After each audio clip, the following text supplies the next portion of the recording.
अस्सलाम वालेकुम नाजरीन, मैं हूं नवीद अब्बास, हाजिर खिदमत हूं आज एक पुरानी वीडियो के साथ। ये 6 सितंबर 2024 की शाम थी जब मैं चुविंडा महाज पर मौजूद शोहदा की कब्रों पर हाजिरी के बाद वापस लौट रहा था। 1965 में टैंकों की सबसे बड़ी जंग इसी महाज पर लड़ी गई थी। 6 सितंबर के हालात व वाकयात पर वीडियो बनाने के बाद जब मैं वापसी के लिए निकला तो एक छोटा सा मेला लगा हुआ था। इस मेले को कवर करने के बाद हमें एक सर्कस देखने भी जाना था ताकि सर्कस में लगा मौत का कुआं आपको भी दिखाया जा सके। इस मेले में जैसे जैसे शाम हो रही थी लोगों के रश में इजाफा हो रहा था। मेले में ज्यादातर बच्चे नजर आ रहे थे। कहीं बच्चे मुख्तलिफ किस्म के झूलों में झूला झूल रहे थे, कहीं किसी मदारी का तमाशा देख रहे थे, कहीं गोलगप्पे, दही भल्ले और कहीं ठंडा मीठा स्क्रीन वाला शरबत, कहीं कच्ची गरी बेचने वाले का मखसूस अंदाज। चारों अतराफ खुशी से उछलते कूदते बच्चे। नाजरीन, ये मेले हमारी पुरानी सकाफत की बची खुची निशानियां हैं। पुराने वक्तों में लोग, खुसूसन नौजवान, ऐसे मेलों में खुशी से शिरकत किया करते थे। छोटी छोटी टोलियों की शक्ल में नौजवान पूरे मेले में फैल जाया करते थे। ये मेले अवाम के लिए सस्ती तफरीह का दर्जा रखते थे। इन मेलों की मजहबी से ज्यादा इलाकाई और सकाफती हैसियत हुआ करती थी। आज के मसरूफ दौर में नौजवान नस्ल अपना ज्यादातर वक्त सोशल मीडिया पर गुजारना पसंद करती है। आज के नौजवानों की कुल कायनात उनका मोबाइल है। आज का नौजवान फिजिकली तफरीह से महरूम होता चला जा रहा है।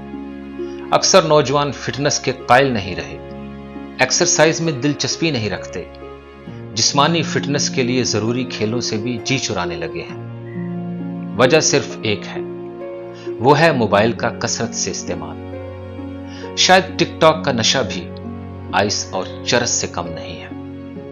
मेरे प्यारे नौजवानों, मोबाइल जरूर इस्तेमाल करो, लेकिन सबसे पहले आपकी सेहत और फिटनेस है, फिर आपकी तालीम है और तीसरे नंबर पर आपका मोबाइल है। मोबाइल का हद से ज्यादा इस्तेमाल दिमागी सेहत के लिए और आंखों की बिनाई के लिए हद दर्जा खतरनाक है।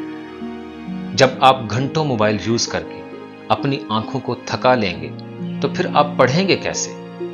और अगर खुदा न खास्ता गलती से आपने किताब खोल भी ली तो आपकी आंखों के सामने बस एक ही चेहरा घूमेगा, सिद्धू मूसे वाले का चेहरा। एक जगह 50 रुपए की टिकट लगी हुई थी। टिकट लेकर अंदर दाखिल हुआ तो बहुत सारे पिंजरे नजर आए जिनमें मुख्तलिफ किस्म के जानवर और परिंदे कैद थे। एक बड़ा सा सांप गर्मी और हबस के मारे बेहाल होकर एक कोने में बेसुध पड़ा हुआ था। कहीं शुतुरमुर्ग का बच्चा गर्दन बाहर निकाले माहौल का बारीक बीनी से जायजा ले रहा था, तो कहीं परेशान हाल बंदर बच्चों को गौर से देख रहा था।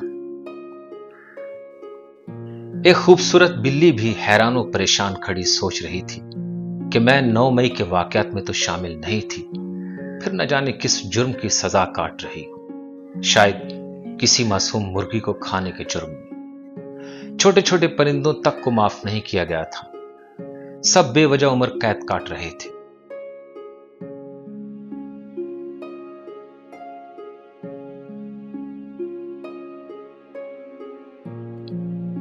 आखिरी पिंजरे में एक धारीदार और खूंखार किस्म का लगड़ बगड़ सर झुकाए बड़ी बेचैनी से चक्कर काट रहा था।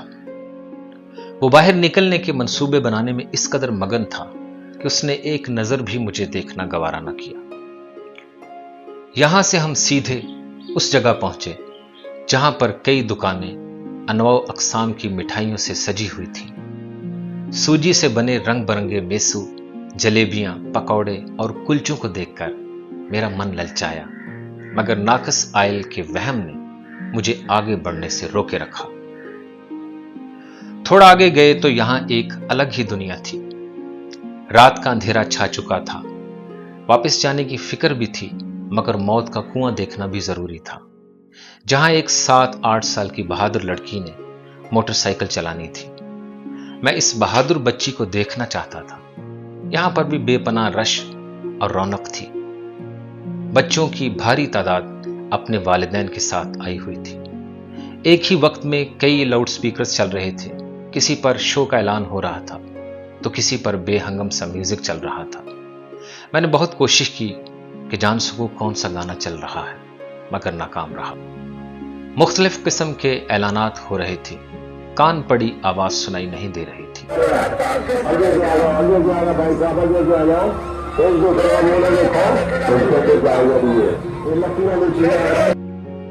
एक जगह नींबू पानी देखकर मेरी प्यास मजीद भड़क उठी। अगले ही लम्हे ख्याल आया, क्या पता टब के अंदर चीनी की बजाय सक्रीन हो और पानी भी साफ हो के ना हो। यह सोचते ही अचानक प्यास बुझ गई।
कुछ ही देर बाद हम टिकट लेकर मौत के कुएं पर चढ़ गए। सीढ़ियां चढ़ते हुए ये एहसास हो रहा था जैसे सारा मौत का कुआं हिल रहा हो, बल्कि हल्का हल्का रक्स कर रहा हो।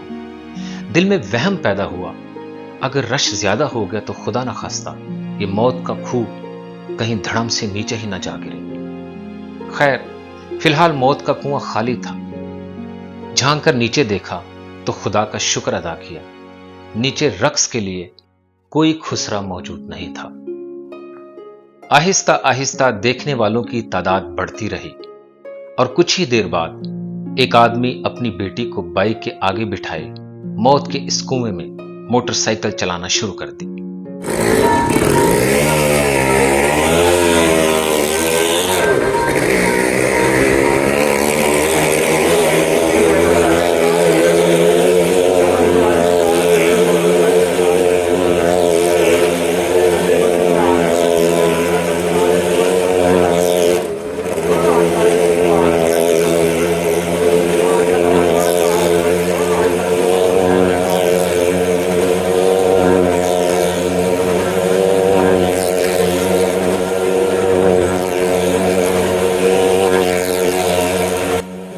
इतनी छोटी बच्ची को देखकर मुझे उसके बाप पर बेहद दुख हुआ कि ऐसी भी क्या मजबूरी है कि इस मासूम और नन्ही जान के साथ खेल रहे हैं। तकरीबन 1 मिनट बाइक चलाने के बाद वो शख्स नीचे उतर आया। मासूम बच्ची उतरते ही एक बेंच पर बैठ गई और अपनी थोड़ी के नीचे दोनों हाथ ठिका दिए, जैसे चक्रों से बचने के लिए खुद को सहारा दे रही है। इसके बाद 3 मोटरसाइकिलों ने ऊधम मचाते हुए आसमान सर पर उठा लिया।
आखिरी बंदा दोनों टांगे एक साइड पर करके और हाथ छोड़कर यूं मोटर बाइक चला रहा था जैसे अपने चाचू की मंगनी पर आया हो।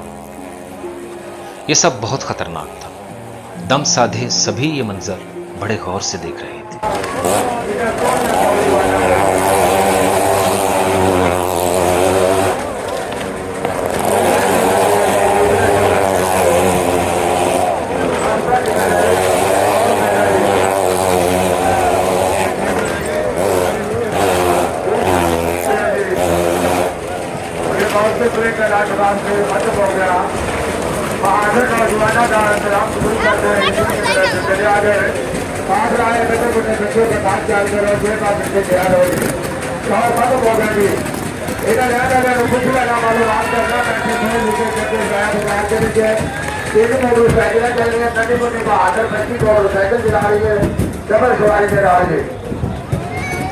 शो खत्म होने के बाद वो बच्ची बाहर जाकर कदरे एक ऊंचे स्टेज पर जाकर बैठ गई। लाउड स्पीकर पर ऐलान किया जा रहा था कि ये बहादुर बच्ची आ गई है जो मोटरसाइकिल चलाती है।